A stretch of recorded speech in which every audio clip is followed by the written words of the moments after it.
Earth signs, tignan po natin kung ano ang mensahe sa iyo ngayong araw. Keep in mind po na ito ay general reading lamang. So, hindi po lahat ay makaka-relate. So, be open-minded. Sa mga hindi pa po nakasubscribe dito sa ating channel, please subscribe na po kayo.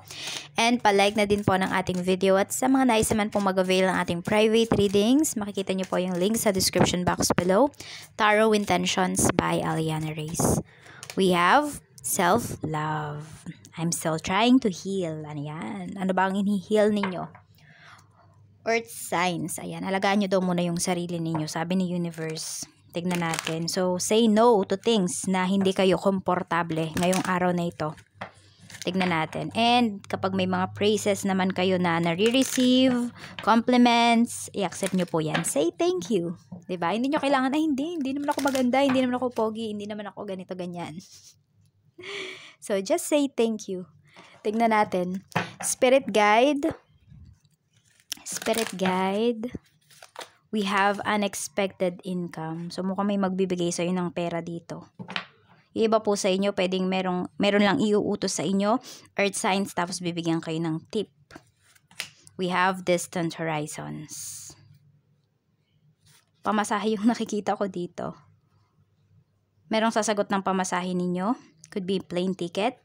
Some of you naman, pwedeng sa Roro. Ayan. We have great fortune. Okay, for some of you naman po, pwede may kukuha ng sasakyan dito. Pwede kasi na kailangan nyo talaga yon. Pwedeng sasakyan, ano ba, 4 wheels, 2 wheels, 3 wheels, ano man tong kailangan ninyo. So, pwedeng ibibigay nyo na yun sa sarili ninyo.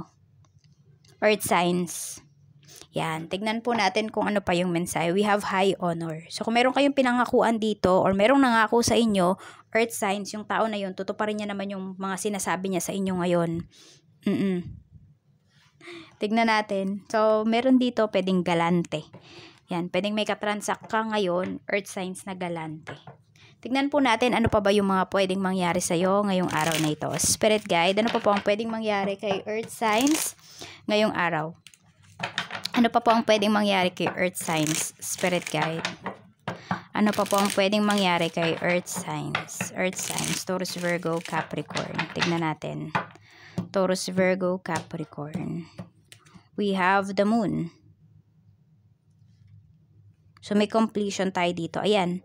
Yung iba po sa inyo, kung matapos nyo talaga yung trabaho ninyo ngayon o yung inuutos sa'yo ng taong to, bibigyan kanya ng tip talaga, ng malaking tip. Tapos, meron talaga tayong pag-travel dito. So, kung meron kayong mga documents na inaayos or pinaayos ninyo, earth signs, or meron dito, baka nag-aayos kayo ng mga documents, ganyan, nag-a-assist kayo. Yung mga walang oras, yan po. So, pwedeng malaki yung kikitain ninyo dyan ngayon. We have Queen of Pentacles, yes. Ang ganda ng finances ninyo ngayon, earth signs, or pwedeng may mga tao dito sa life mo na talagang vina-value ka nila ngayon. Sobrang na-appreciate ka nila. Kung hindi man yan regarding sa pera, na-appreciate ka nila yung presence mo. We have 10 of Pentacles. Pero maganda talaga yung money mo dito. So, yan. Baka meron dito tataya kayo ngayon sa wedding or yung mga tinatayaan ninyo. Meron kayong sinalihan na raffle. Yan. Napakaganda po. Tapos, kung meron nga kayong mga transactions dito, diba? Magta-travel pa kayo. Pero sulit na sulit yung pagod ninyo. Earth signs ngayong araw. Tignan po natin ano naman yung mensahe regarding high honor. Tignan natin. Ano yung mensahe regarding this? I want you. Okay, so merong tao dito na gustong-gusto ka. Na gusto ka. Earth signs. At yung taong to, pwedeng makikita mo talaga yung mga prinamis niya sa'yo, yung mga, actually hindi nga pangako eh, more on yung action ng taong to sa'yo. Okay, hindi lang siya sa salita magaling din umaksyon yung taong to, so makikita mo yung efforts niya. Tingnan natin. Pwedeng ito ay regarding sa business, no? Regarding sa, business proposal, ganyan. Makikita mo talaga na tsatsagain ka ng tao na to. Tignan po natin ano yung mensahe para sa'yo. Earth signs, pagdating naman po sa iyong trabaho, we have grief. Ayan. So, meron tayo dito kasing the moon, hindi ba? So, may matatapos dito. Pwedeng sabihin natin, meron kayong ilang buwan na tinrabaho dito. Could be nga parang some of you 6 months or pwedeng pinaghandaan nyo to ng 1 month. Successful siya. Pero nalulungkot yung iba sa inyo kasi pwedeng gustong-gusto nyo talaga yung ginagawa nyo na yun, yung trabaho nyo na yun. Tapos matatapos na siya. Alam nyo yun? nag-e-enjoy kayo, nag-enjoy yung iba sa inyo na tapusin or nagawin yung trabaho na yun. And ito na, nasa end na siya. Parang ganito, kunwari gumagawa kayo ng story tapos patapos na siya. Parang gano'n, nalulungkot yung iba sa inyo. Tingnan natin, spirit guide. Yung iba naman po, pwedeng magre-resign kayo sa work kasi ano na talaga, parang sobrang stressful, sobrang stress na yung iba sa inyo. Sobrang toxic na pagdating dito sa inyong trabaho. So, we have intellect. So, marami naman kasi dito magaling kayo, earth signs. Mabilis kayo makahanap ng trabaho. Ayan. Or pwedeng ngayon, kasi di ba pag nagtatrabaho ka talaga is 8 hours yan or 9 hours. Minsan nga, nag-overtime pa kayo pero walang bayad. So, parang this time, gagamitin mo na talaga yung isip mo. Magiging madiskarte ka na dito. Pwede na konting time lang yung ito. Baka meron kayo dito mga side hustles. So, parang yung kinikita nyo kasi sa side hustles ninyo, okay, ay triple ng kinikita ninyo dito sa araw-araw. Dito na work ninyo. Ayan. So, yung iba po sa inyo, pwedeng magre-resign tapos itong mga side hustles ninyo, dito kayo magfo-focus. So, parang hindi na siya side hustle. Pwede kasi nakita nyo na talaga yung potential ba ng mga side hustles ninyo. Tingnan natin, spirit guide. So, yung iba nga, mas nakapagpundar pa kayo sa side hustles ninyo kaysa sa main job nyo. Pagdating naman dito sa money mo, we have ascension. Wow, earth signs. Maganda talaga yung finances mo. Maganda yung overall na kaperahan mo dito. Simula nung minahal mo yung sarili mo, simula nung hindi ka nagdamot sa sarili mo, earth signs, mas lalong dumami yung blessing sa'yo. Noon kasi, yes, may blessings ka pa rin naman na natatanggap. Kaya lang kasi namomroblema ka dahil yung iba po sa inyo ay nagpapautang kayo. Pero this time, ayan o, simula nung nagkaroon ka ng boundaries, naglagay ka ng healthy boundaries, mas lalo pang dumami yung blessing sa'yo, lalo na sa pera. So, we have ascension. Pwedeng meron dito, ewan ko kung may big purchase talaga kayo kasi 'di ba sabi ko dito kanina, pwedeng bibili yung iba sa inyo ng sasakyan. So basta may big purchase kayo dito. Pwede rin for some of you magta-travel. So pwedeng yun siguro yung regalo ninyo sa sarili niyo. So yan yung pagkakagastosan ninyo. Gasto siya pero may balik din naman. So kung travel yan, so yung experience, 'di ba?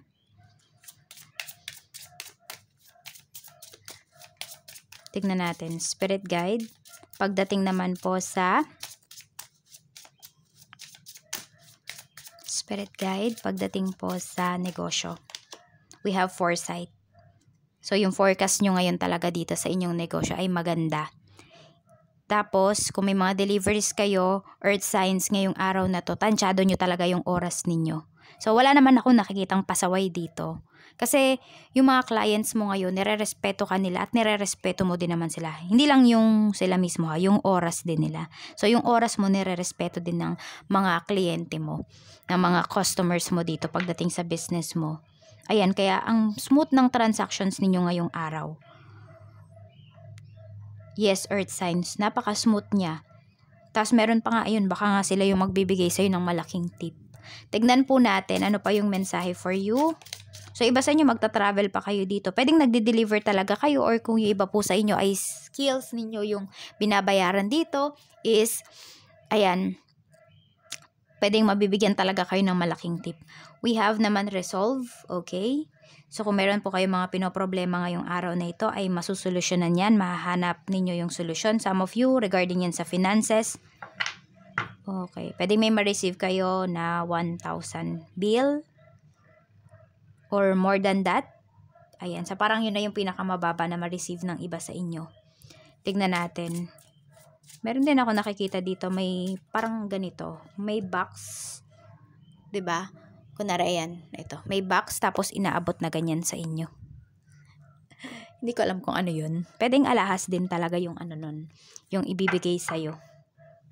Tingnan natin, spirit guide, pagdating sa love life, kamusta po? Pagdating sa love life, kamusta? We have passion. So, in love yung iba sa inyo ngayon. Manifestations. May minamanifest ba kayo? Or pwedeng kayo yung minamanifest ng tao to? Kung meron kayo napapaginipan, earth signs, mukhang minamanifest kayo ng tao na yun. Oo. We have heartache. Meron dito naman ay still heartbroken pa rin. Remembrance. Oh, may nakakaalala sa inyo dito. Your ex, defiance, and summer.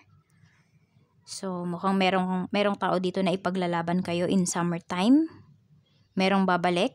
Yun yung nakikita ko. Earth signs.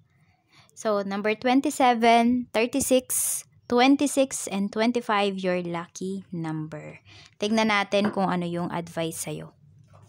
Common na pala tayo dito. Spirit guide, mensahe po natin kay earth signs. We have karmic relationship. Some of you, babalik yung karmic relationship na to. Yung karmic partner na to kasi pwedeng hindi nyo pa natatapos yung lessons. So, kaya cravings pa rin kayo sa isa't isa or naiisip nyo pa rin yung isa't isa kasi pwedeng hindi pa talaga tapos. So, mukhang may pagbabalikan na mangyayari dito. Tignan natin. Pero kasi, mga karmic kasi hindi naman sila nagkakatuluyan. We have, ayan. So, meron tayo ditong toxicity. So, yun nga, kung ano man itong mga toxic sa life mo is say no to toxic energy. Tignan natin ano yung advice sa'yo ngayong araw na ito. Spirit guide, ano po ang advice natin kay earth signs ngayong araw na ito? Ano po ang advice natin kay earth signs, Taurus, Virgo, Capricorn? We have King of Pentacles. Maging happy, maging kontento, magtuon ng pansin sa mga bagay na nagbibigay ng saya sa'yo. So, yung mga nagbibigay ng proud moments sa'yo, earth signs. So, ayan, marami talaga sa inyo ngayon ay madaming nakaka-appreciate sa inyo. Yung iba po sa inyo, earth signs, feeling ng mga tao is marami ka talagang pera. Yan talaga yung nakikita nila sa'yo. Hindi ko alam, siguro mataas talaga yung ano ninyo, self-confidence and also yung sex appeal ninyo. Parang kahit ano kasi yung sinusuot ninyo, na-appreciate ng mga tao. So, yan lang po. Ingat kayo always and more blessings to come. Bye-bye and see you again tomorrow.